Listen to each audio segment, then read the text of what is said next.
Ecclesiastes 1:15. What is crooked cannot be straightened. What is lacking cannot be counted. Hindi na maitutuwid ang baluktot at hindi na mabibilang ang wala. Sayang na panahon at pagod. Panginoon, salamat dahil tinuturuan niyo kaming huwag magsayang. Huwag mag-aksaya ng panahon at pagod.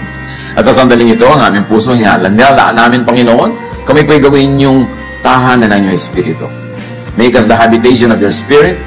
Turn our hearts into your throne at kayo ang maghari sa aming buong pagkatao. Mangusap po kayo. Mga salita niyo ang magpaliwanag, magpalaya, at magpaganda ng buhay namin. Kayo ang aming inaasahang mga pangangaral. We hear only your voice, Father. Speak to your servant, but be the speaker. We seek you in the name of your Son, Jesus. Mga sayang na panahon at pagod. Ano bang mga sayang? Kahit balik-balikan natin ang Ecclesiastes, hindi mauubusan ng bagong katuruan. Kasi hindi nagbabago yung teksto, pero ang isip natin ang nagbabago. Nagmamature tayo, naiiba ang ating mga lenses, kaya marami tayong nakikita na hindi natin nakikita nung una. Kaya magandang balik-balikan, kahit yun at yun, yung text. Ecclesiastes 1:1-2. These are the words from the teacher, a son of David and king of Jerusalem. Everything is so meaningless. The teacher says that it is all a waste of time. Sayang na panahon. Do people really gain anything from all the hard work that they do in this life? Sayang na pagpapagod. Maiksi ang buhay. Dapat walang sinasayang na oras at pagod. Ito ang mga katuroan ng mangangaral, ang anak ni David na hari ng Israel. Napakawalang kabuluhan. Napakawalang kabuluhan. Lahat ay walang kabuluhan, sabi ng mangangaral. Of course, hindi naman literal na lahat walang kabuluhan. It's poetic language, so exaggerated. Ang ibig sabihin lang, napakaraming walang kabuluhan na binibigyan natin ng sobrang pansin, at dahil daw doon, you must not mistake activity for achievement. Hindi ko mo busy ka, may nangyayari na. Hindi ko mo napapagod ka, sulit na. Kailangan matalino. Huwag magsayang ng panahon at pagod sa mga walang kabuluhan. At ngayon, sa ating pagbubulay-bulay mga kapatid ng salita ni Solomon, the wisest man ever, aside from Jesus of course, dapat ating ngayong bigyan agad ng personal application. Pag meron tayong mga dinadaanan na verses, ang inyo agad isipin, anong kahulugan nito sa buhay ko? Kayo ang magbigay ng kahulugan kasi kanya-kanya tayong kuha ng aral.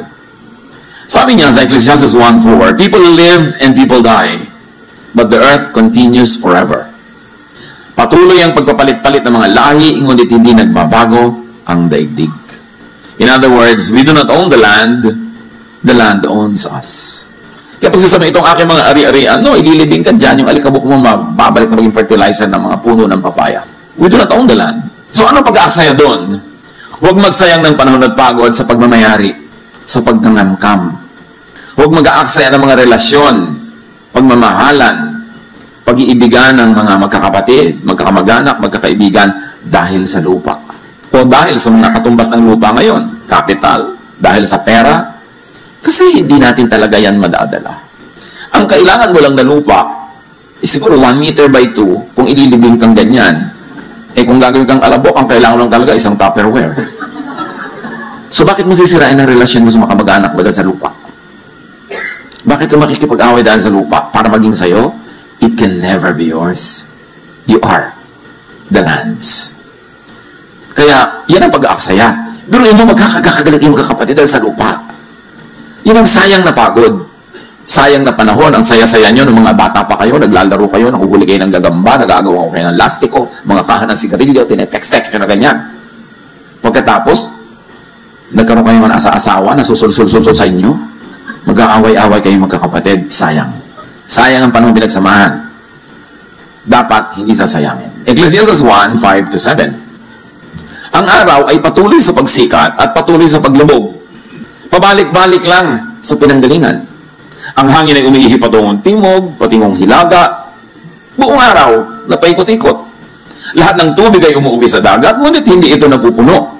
Ang tubig ay bumabalik sa batis na pinagmulan upang muling umagos patungong karagatan. Everything is in cycles. Paulit-ulit lang. People enter the cycle at some point and exit at some point. Para bang sumasakay tayo sa Ferris wheel. At kung umabot kayo sa Ferris wheel, alam nyo na yun. Hindi niyata alam ng mga bata ngayon ng Ferris wheel. Unless yung malalaking, sobrang lalaki. Umiikot yan, sasakay ka, Mababa ka kung saan ka rin sumakay at kung wala ka narating. Ang na-achieve mo, nahilo ka. May nakita pa ako nun sa Pasay na lagot yung mga kuryente, ang buong Ferris wheel, talo na ng mga laman. Ang tanong, ba't ka sakay ng sakay sa Ferris wheel? Nahuhumpak yung tiyan mo pagpababa. At magbabayad ka pa. Alam niyo ba maraming tao ang buhay nila parang sumasakay sa Ferris wheel, ikot ng ikot, wala naman nararating. Nag, wala naman na-achieve. Yun at yun din. Kaya sayang. Pero kung sasakay ka rin lang, make the most of your segment. Hindi lahat ng sumasakay sa Ferris wheel bumababa where they come from. Yung iba bumababa na dito sa gitna, nahuhulog na sila. Like you don't always complete 60, 70, 80 years of life. Merong 10 lang, bababa na, may 15. So kung ano man ang na-assign sa'yo na haba, sulitin mo yun.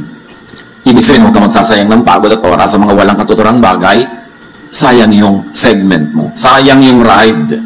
So every segment should count. Huwag magsayang ng panahon at paikot-ikot lamang na walang nararating. Sa buhay natin, kung isang ganun din tayo eh. Paikot-ikot, papalit-palit, pero yun at yun din lang. Kayo na mag-interpret kung ano yun sa inyong mga buhay. Kasi kanya-kanya yan ang kahulugan sa ating mga buhay. Ecclesiastes 1:8, words cannot fully explain things, but people continue speaking. Words come again and again to our ears, but our ears don't become full.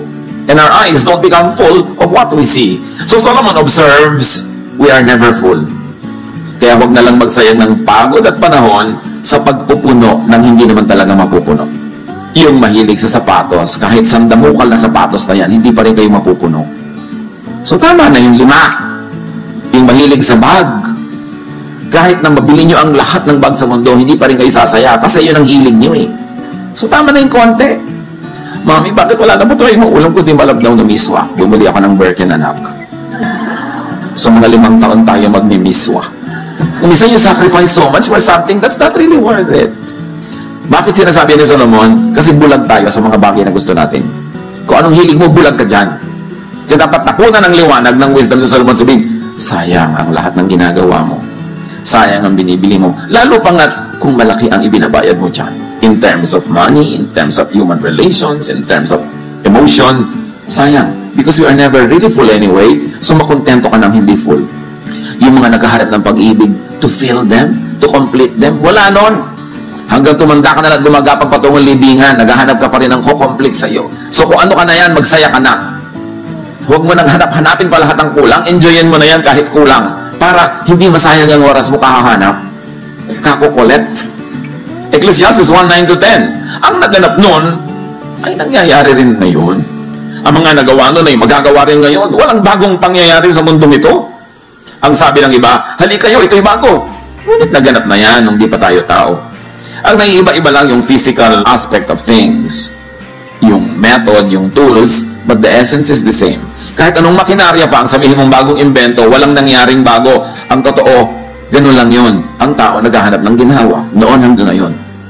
So ano man yun, kaya automatic, kaya ano ginhawa yun, pareho lang ang paghahanap.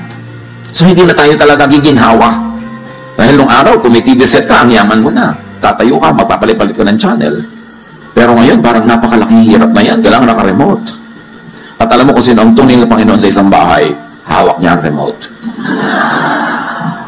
So, lumigaya ba tayo talaga? Kahit ganon, mas pinag-aawayan ngayon kung sino ang hawak ng remote. So, hindi rin nagbabago, gusto lang natin guminhawa. Pero, makontento ka na kung hindi ka rin kompleto maginhawa kasi hindi ka talaga kompletong giginhawa. Dahil sabi ni Solomon, we are never full. Dati ito, mag-abroad ka naman, mga 5 taon lang para makabayad tayo ng utang, makaganito, gano'n. Mamaya, 5 taon, dati mga 50 years pa.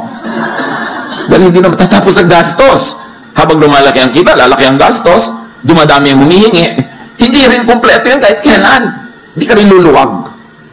Kaya yung mga nagsasabing bigyan natin ng nanay pag maluwag tayo, nako, palayok na lang maibibigay nyo para sa kanyang abo. Kasi hindi na kayo luluwag. Dapat isama na sa budget si nanay kahit masikip. Kahit kulang, hindi darating yung fantasy na maluwag kayo to be able to give. Because we are never full. So, ang naganap daw yung nangyari na, paulit-ulit lang. So, do not reinvent the wheel. Just enjoy the ride. Whatever that means in your life. Ecclesiastes 1:11, hindi na maaalala ang mga nauna. At ang mga nangyayari ngayon, ay malilimutan din sa hinaharap. Marami mga tao, pilit sila tatayo ng legacy. Legacy. Walang legacy. Yung mga pharaoh nga na nagtayo ng mga pyramid, After 5,000 years, natatandaan pa ba natin sila? Generic na lang, lahat, Pharaoh, tapos. Konting-konti yung natatandaan, katulad ni Jose Rizal. At dahil lang nasa batas natin na pag-aralan ng Rizal course. So, huwag ka na magpagod para matandaan. Kasi alam mo, malilimot din ako. Talaga malilimutan ka. Bakit natatandaan mo lola mo? Ika-5th generation? Wala din naman, di ba? So, huwag ka na magpagod na matandaan. Enjoyin mo lang ang buhay mo. Yung kahit minsan, tinamahan ka ng araw, nakakita ka ng bituin ng araw, at pag tinawag ka ng Diyos, present. Pag nag-roll call, tapos, move on. Kasi hindi na babalik ang buhay na ito. So, dapat huwag mo sayangin sa mga kung ano-anong di mo naman kailangan. So, huwag na kayo mag-legacy dyan. Gumawa na lang kayo ng tama. Minimize pain, maximize pleasure, do the most good. At sa makabilang buhay, kapag tinawag ka na, para doon ka naman. Every generational batch grapples with life as if it were new and unknown.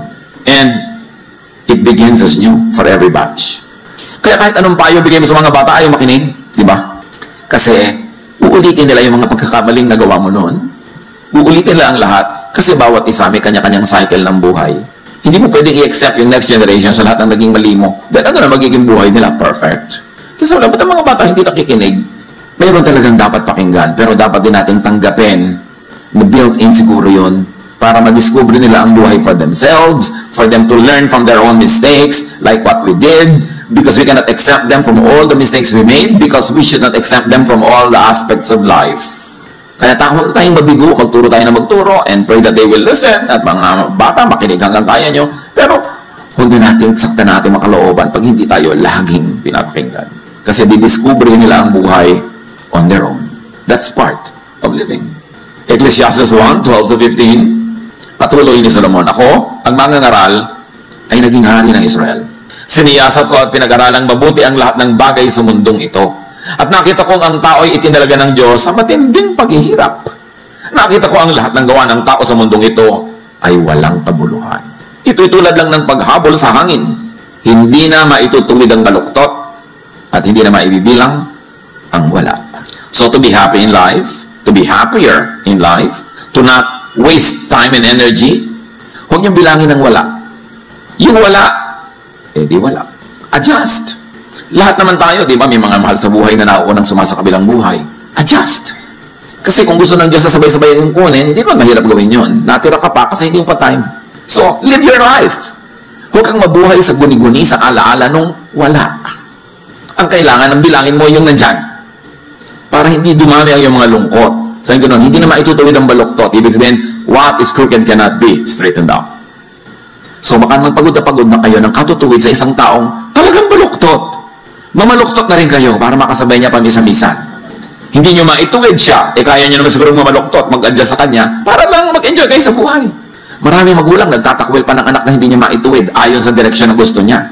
Maraming mga naghihiwalay dahil hindi nila mapasunod sa gusto nila. Bakit din nalang natin tanggapin ang isa't isa, mahalin ang isa't isa, maximize the enjoyment that we have together, and in areas where you really cannot agree, well, create your own circles outside of that circle of that person, and then let other parts of your other circles intersect.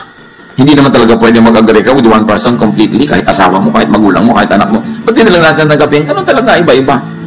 Lalo kung ang gusto niyong balitan sa tao, genetic, nakatakda na, hindi pa siya ipinaglilihi, yun na siya, mapapagod lang kayo. So sabi niya, hindi na maitutuwid ang baluktot. Huwag ka na magpagod. At hindi na mabibilang ang wala. Because we have found it, we have found spirituality, always like to convert everybody to our point of view. And sometimes to our very narrow and limited points of view. Kaya tuloy nagiging mahirap tayong kasama, mahirap tayong pakisamahan, lalo pag kumikitid ang ating utak dahil sa mga theology. Kailangan lawakan mo ang iyong utak. Kahit saan ka pumukol, tatama ka sa Diyos kasi punong-puno ng Diyos ang buong creation. Hindi ka magmimintis. Pag hinahanap mo ang Diyos, makikita mo siya. Kahit sa iba-ibang kulay, iba-ibang paraan. Kasi punong-puno ng Diyos ang buong sangnilikha.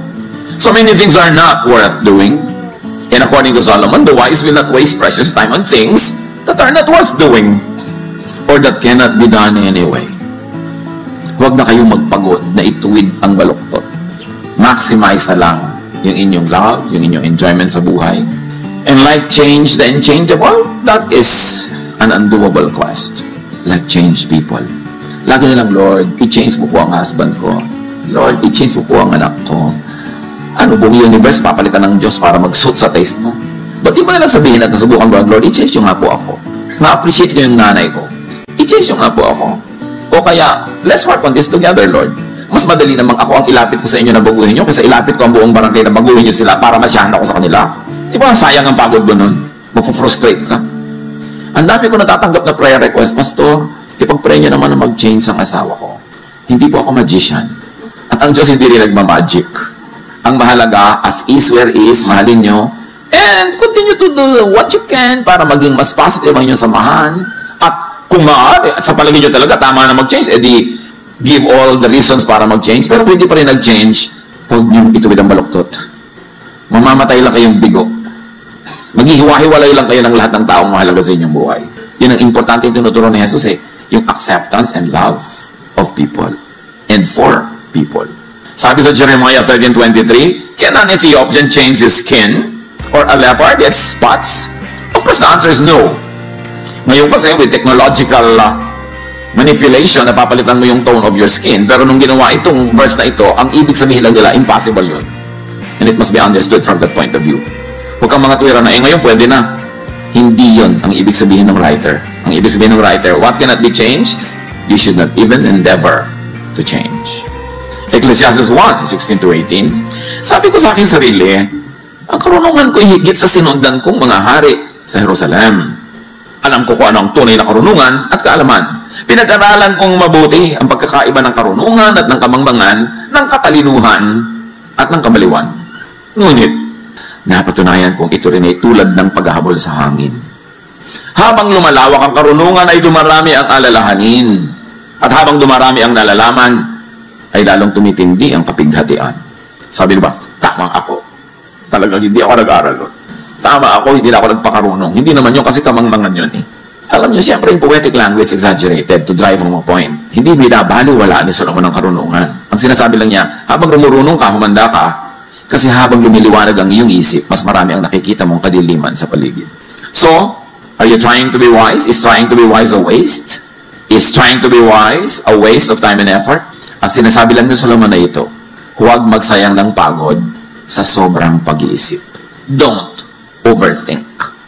Yung may nakita ka lang na kung anong clue, nabuo na ang buong kasaysayan sa isip mo na may kulasisi ang asawa mo, ibinabahay niya ganitong budget buwan-buwan, mas malaki ang refrigerator kaysa sa'yo. Dahil lang sa kaprasong guni-guni. Pero maraming gunagini ng misis, totoo. Binigyan niya ata ang mga misis ng special gift ng Diyos na may antena. Pero hindi lahat ng nare-receive doon ay tama. Don't overthink. Ang anak mo wala pa sa bahay, wala ka naman magagawa talaga, hindi mo alam kung nasaan, matulog ka na. Kasi mag-overthink ka, wala rin naman mangyayari. Worry ka ng worry. Don't worry about something you cannot change. Ipas sa Diyos at itulog. Huwag mag-worry sa mga hindi mababago. Kung minsan meron tayong mga karamdaman na talagang parang napaka-lala, just have quality of life. Enjoy whatever is left, and when you have to go, go. Do not struggle with it too much. Kasi, pag hindi mo yan tinanggap, lalo lang humahapdi, lalo lang humihirap. Mangyayari din naman. Lagi na lang, sasabi mo, what can I salvage from this situation? How can I make this thing better at the moment, given my limits and given the potentials that I have in my hands? So, huwag magpagod sa sobrang pag-iisip. Lalo, Pastor, ano po kaya ikakagunaw ng mundo? Yelo, tubig, apoy? Alam mo, bakit mo pinoproblema yan? May pambayad ka na ba sa ilaw next month? Wala po, yan isipin mo, anak. Magtinda ka ng banana cue dyan para may pambayad ka. Kung paano magugunaw ang mundo, problema yan na yung Diyos. Paano po kaya ako mamamatay? Kasi ayoko pong mamatay ng walang makeup. May nagsasabi talaga nun, itato mo na ang makeup mo sa mukha ha? Para sa ka man abutin, may kilay ka na. Mga bagay na hindi kailangan. Magpapakasal, Pastor, magiging tapat po kaya sa akin ito buong buhay. 1 week siguro, baka pwede kong sabihin, pero beyond that, malay ko ba? Malay natin sa buhay. So, yung problemahin. Itong ibig ko sabihin mga kapatid na kayo ang mag-apply sa buhay nyo ng mga messages na ito. Kasi kayo lang ang may ganong kaliwanagan to connect the dots. Manuri, makiramdam, ano-ano ang pagsasayang nyo ng panahon at pagod na hindi naman dapat. Panginoon, turuan niyo po kami na i-apply ang karunungan ni Solomon sa pang-araw-araw naming buhay. Kayo ang magbigay sa amin ng liwanag ng pag-iisip para makapamili kami kung anong bibigyan ng panahon at pagod at kung ano yung isa sa isang tabi.